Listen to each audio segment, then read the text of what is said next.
एक minute video ले। आप कैसा बोलते हैं? नहीं, आपको क्या प्रूफ है?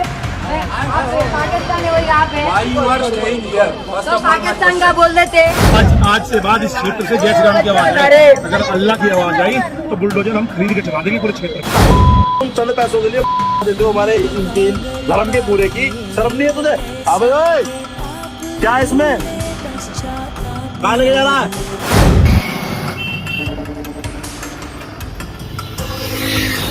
इस देश में मुसलमानों की हालत बद से बदतर होती जा रही है और ये मैं नहीं, सोशल मीडिया पर जो तस्वीरें आती हैं, जो खबरें आती हैं, आए दिन जिस तरह से तमाम घटनाएं हो रही हैं, उससे ये साफ साफ पता चलता है कि क्या हालत मुसलमानों की इस देश में हो गई है।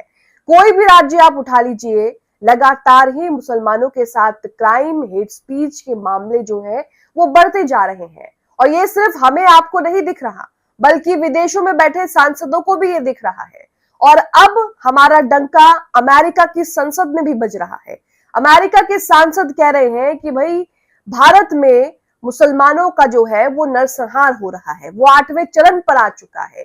क्या कहा है ये भी आपको बताएंगे, लेकिन आपको याद दिला दूं कि किरण रिजिजू ने क्या कहा था। उनका कहना था कि भाई आप भारत में मुसलमानों की छवि अच्छी नहीं है, मुसलमान सुरक्षित नहीं है, ये कहकर भारत की छवि जो है वो खराब मत करिए। अब मैं उनसे कहना चाहूंगी कि जो सांसद कह रहे हैं अमेरिका के, क्या उससे भी भारत की छवि खराब हो रही है? क्या आप तब भी संज्ञान नहीं लेंगे कि जिस तरह से लगातार मुसलमानों को धमकियां दी जा रही हैं, उन्हें उनके ही इलाके से भगाया जा रहा है, उनके ही घरों में घुसकर तोड़फोड़ की जा रही है, उनकी दुकानें बंद करवा दी जा रही हैं, उनका नाम पूछकर उनके साथ मारपीट की जाती है सड़कों पर, क्या अब भी आप इन सब पर एक्शन नहीं लेंगे? क्योंकि आपको नहीं दिख रहा, लेकिन विदेशों में बैठे सांसदों को भी अब दिख रहा है कि भारत में आखिरकार क्या चल रहा है। नमस्कार, आप देख रहे द लाइव टीवी और मैं हूं आपके साथ Munmun Rahman. The live TV, सच सबसे आगे। तो यहां पर अमेरिकी सांसद क्या उन्होंने कहा है ये आपको बताएंगे। तो आपको बता दें कि उन्होंने कहा है कि भारत नरसंहार के 8वें चरण में पहुंच चुका है। अब ये 8वां चरण क्या है, क्या उन्होंने कहा है ये भी आपको बताएंगे। ये अमेरिकी सांसद इल्हान उमर ने कहा है। इल्हान उमर लगातार ही भारत में जो भी मुद्दे होते हैं, चाहे वो मुसलमानों के साथ हो, दलितों के साथ हो, पिछड़ों के साथ हो, वो मुद्दे जो है वो उठाती आई हैं। और यहाँ पर अमेरिकी सांसद इल्हान उमर ने मुस्लिम समुदाय के मुद्दों पर बातचीत करते हुए कहा है कि भारत से आ रही रिपोर्टों के मुताबिक वो नरसंहार के 8वें चरण में पहुंच चुका है। दरअसल 8वां चरण यानी उत्पीड़न, जिसमें किसी अल्पसंख्यक समूह को बड़े पैमाने पर निशाना बनाया जाता है। न्यूज 24 ने कहा है कि यूएस सांसद जो है वो भारत के खिलाफ जहर उगल रही है। लेकिन आपको मैं कुछ और तस्वीरें ऐसी दिखाऊंगी जिससे इल्हान उमर जो कह रही हैं, जिस बात पर चिंता जता रही हैं, वो आपको सही लगने लगेगी। तो यहाँ पर देखिए, एक वीडियो आपको दिखाते हैं। इस वीडियो में एक रेपुटेड सोसाइटी है। रेपुटेड सोसाइटी के अंदर कुछ लोग जो है वो इकट्ठा होते हैं और एक मुसलमान को ये कहते हैं कि तुम यहाँ से निकल जाओ, तुम पाकिस्तानी हो। यहाँ तक कि पुलिस भी आ गई। पुलिस के सामने भी जो है लगातार उस मुस्लिम शख्स को धमकाते रहते हैं। जरा ये वीडियो आप देखिए। एक मिनट वीडियो ले। आप कैसा बोलते हैं? नहीं, आपको क्या प्रूफ है? आप पाकिस्तान है, वही आप है तो पाकिस्तान का बोल देते। मेरे दादा इंडियन आर्मी में थे, आपको पता है, सूबेदार थे वो। गलत है इलीगल एक्टिविटीज।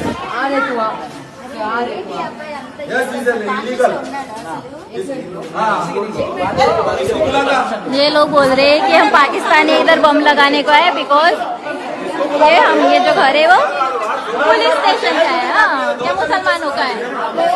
पाकिस्तानी है बिकॉज ऑफ मुसलमान। वो पाकिस्तानी बोल रहा मेरे को, वो जा रहा है वो वाला। पाकिस्तानी नहीं बोल रहा, आई एम इंडियन। पुलिस कुछ नहीं कर रही, पुलिस कुछ नहीं कर रही। यहाँ पर पूरा मामला आप समझे वीडियो देख के। अब यहाँ पर देखिए, मोहम्मद जुबैर ने वीडियो शेयर किया है। क्या जानकारी वीडियो के बारे में आपको बता देती हूँ। बलकाजगिरी पुलिस इलाके में जौनपुरिया लेक्यू अपार्टमेंट में एक परेशान करने वाली घटना जो है वो सामने आई है। घटना क्या हुआ है वो तो आपने जो है वो देख ही ली है। तो इसलिए कि वो अपार्टमेंट में क्या हुआ है बताते हैं आपको। मलकागिरी में एक मुस्लिम लड़के को धमकाया गया और उसे पाकिस्तानी कहा गया। आरोपी ने पुलिस कर्मियों की मौजूदगी में भी लड़के को धमकाना जो है वो जारी रखा है। अब यहाँ पर इन्होंने तेलंगाना डीजीपी मल्लिकार्जुन गिरी कॉप दोषी के खिलाफ तुरंत और सख्त कार्रवाई करे, इस तरह के जो है वो टैग करके ट्वीट किया है। तो यहाँ आप देख सकते हैं कि मुसलमानों की हालत क्या है। रेप्यूटेड सोसाइटी है, अच्छी खासी सोसाइटी है और उसमें भी ये हालत है। इतना ही नहीं, खुलेआम किस तरह से मुसलमानों को धमकियां दी जा रही हैं। अब इसका वीडियो भी दिखाती हूँ। ये वीडियो जो है वो देहरादून उत्तराखंड से है। देहरादून उत्तराखंड के बैरागी वाला का ये वीडियो है, जिसमें एक शख्स यहाँ पर कह रहा है, हिंदू रक्षा दल के प्रदेश अध्यक्ष ललित शर्मा ये कह रहा है कि हम चाहते हैं कि इस इलाके में राम की आवाज सुनाई दे। अगर अल्लाह की आवाज सुनाई दी तो हम बुलडोजर खरीद कर पूरे इलाके में चला देंगे। तो ये खुलेआम धमकी जो है वो हिंदू रक्षा दल का ये जो भी ये शख्स है ललित शर्मा ये दे रहा है। अब आप मुझे बताइए कि अगर इन बातों को हम नहीं उठाते हैं या अगर हम नहीं बताते हैं, जनता तक नहीं पहुंचाते हैं, तो आप कैसे ये कह सकते हैं कि मुसलमानों की छवि जो है वो बहुत ज्यादा अच्छी है भारत में। अब यहाँ पर ये वीडियो देखिए कि ये क्या कह रहा है। हम चाहते हैं इस क्षेत्र से आज से बाद इस क्षेत्र से जय श्री राम की आवाज आए। अगर अल्लाह की आवाज आई तो बुलडोजर हम खरीद के चला देंगे पूरे क्षेत्र में। अब देख लें कहीं ना कहीं तो जैसा आप लोग देख सकते हैं, लोगों का कहना है कि अगर इस क्षेत्र से अल्लाह की आवाज आई तो बुलडोजर खरीद के चलवा देंगे। लोगों का गुस्सा इतना है कि वो जिहादियों का सर्वनाश करने को तैयार हैं। जैसा आप देख सकते हैं, उनका घर भी तोड़ दिया गया है, लेकिन जो मेन घर था वो नहीं टूटा। तो यहाँ पर आपने देखा साफ साफ कैमरे पर ये शख्स जो है वो धमकी दे रहा है, क्योंकि इसे पता है कि कुछ नहीं होने वाला। ये एक विशेष समुदाय को टारगेट करके ये कह रहा है कि अगर हमें अल्लाह की आवाज यहाँ से आई, यानी कि अजान की आवाज यहाँ से आई, तो हम खरीद कर बुलडोजर चला देंगे और मुसलमानों का जो है वो काम तमाम कर देंगे। लेकिन उसके बावजूद भी सरकारें क्या कहती हैं, बीजेपी के मंत्री क्या कहते हैं कि सब चंगा है, सब बढ़िया है। लेकिन ये तो चीजें अब विदेशों को भी दिख रही हैं। कई रिपोर्ट्स छप चुकी हैं कि लगातार ही मुसलमानों के साथ नरसंहार हो रहे हैं, दलितों के साथ अत्याचार हो रहा है, पिछड़ों के साथ जो है वो अन्याय हो रहा है। एक और वीडियो आपको दिखाना चाहेंगे। इस वीडियो में ये शख्स जो है वो भैंसों की रक्षा करने का दावा कर रहा है। यहाँ पर एक मुस्लिम शख्स जो है वो भैंसे लेकर जा रहा है, जिसके बाद ये बड़ा बखेड़ा खड़ा करता है, पूरा वीडियो बनाया जाता है। अब्यूजिव लैंग्वेज यानी कि गाली गलौज पे पूरी होती है। ये वीडियो आप देखिए। तुम चंद पैसों के लिए देते हो हमारे इनके धर्म के पूरे की, शर्म नहीं है तुझे? अबे ओए, क्या है इसमें? कहाँ लेके जा रहा है? साइड में लगा, साइड में। क्या नाम है? रोज नाम है सोनू, आधा कर सकता। बोल आगे भर के ले जाते हो, बोल पूरा। तो ये आप देख सकते हैं कि जो भी लोग हैं, इन्होंने देश में जो है वो तमाम अच्छे काम करने का जो है वो ठेका ले रखा है, क्योंकि इस देश में कानून नाम की चीज तो रह नहीं गई है। अब यहाँ अश्विनी सोनी कहते हैं कि पहले गाय की रक्षा होती थी, अब भैंस की रक्षा होने लगी है। क्या इनको ठेकेदार किसने बनाया है? क्या ये आरटीओ है, थानेदार है, कलेक्टर है? यूपी पुलिस बताए, यूपी का मामला है कि किस हक से ये इतनी अकड़ दिखा रहा है। शायद पुलिस इसको सुधारने का काम सही से ढंग से नहीं कर रही है, इसलिए इन चिंटुओं के हौसले जो है वो बढ़ते जा रहे हैं। वाकई इन लोगों के हौसले जो है वो बढ़ते जा रहे हैं, क्योंकि शायद पुलिस प्रशासन, कानून, संविधान जो है वो इन्हें रोकने के लिए जो है वो इनफ नहीं है, यानी कि इन्हें रोक नहीं पा रहा है। अब एक और मामला सामने आया है।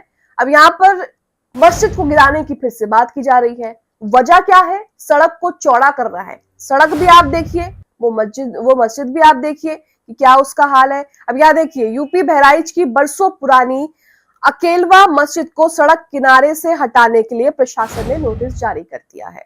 दलील है कि रोड चौड़ीकरण के लिए मस्जिद को जो है वहां से हटाना जरूरी है, ये दलील दी गई है।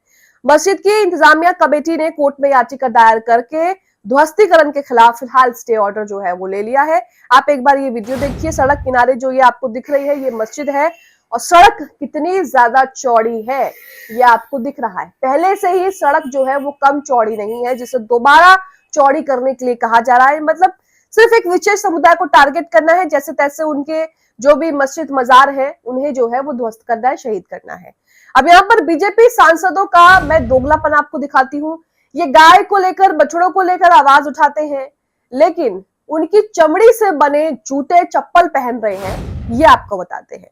तो बीजेपी सांसद रवि किशन शुक्ला के इस जूते पर नजर डालिए। जूते की तस्वीर आपके सामने है। डॉक्टर मार्टिन्स नामक ब्रिटिश कंपनी का ये जूता भारत में 16,500 का मिलता है। अगर आपको जानकर हैरानी होगी कि ये जो जूता है वो गाय और बछड़े के चमड़े का प्रयोग करके बनता है, जिसके कारण बहुत आरामदायक और चिकना होता है। पहली बात तो ये स्वदेशी का नारा देकर विदेशी जूते पहन रहे हैं, और दूसरी बात गाय के नाम पर वोट मांगकर उनके चमड़े से बने जूते पहनते हैं। क्या इससे हम सनातनी लोगों को दुख नहीं पहुंचता है? तो यहाँ पर ये जो लोग कहते हैं कि गाय जो है वो मत काटो, गाय के साथ ऐसा मत करो, लेकिन आप क्या कर रहे हैं? आप तो गाय की खाल से बने जूते पहन करके घूम रहे हैं। जनता को आप लोग बेवकूफ समझते हैं, क्योंकि सवाल जो है वो मीडिया के पत्रकार पूछते नहीं है, और बेचारी जनता मीडिया के भरोसे रह करके बेवकूफ बनती रहती है। लेकिन वहीं हम आपको सच दिखाते रहते हैं कि आखिरकार इनका स्टैंडर्ड क्या है, इनका दोगलापन क्या है। अब आप हमें बताइए कि अमेरिका में अमेरिकी सांसद इल्हान उमर जो कह रही हैं कि भारत में 8वें चरण पर पहुंच चुका है नरसंहार, जिसमें लगातार ही जो है वो मुसलमानों के साथ बर्बरता हो रही है। आप इस बात से कितने सहमत है? कमेंट बॉक्स में बताइए। द लाइव टीवी, सच सबसे आगे।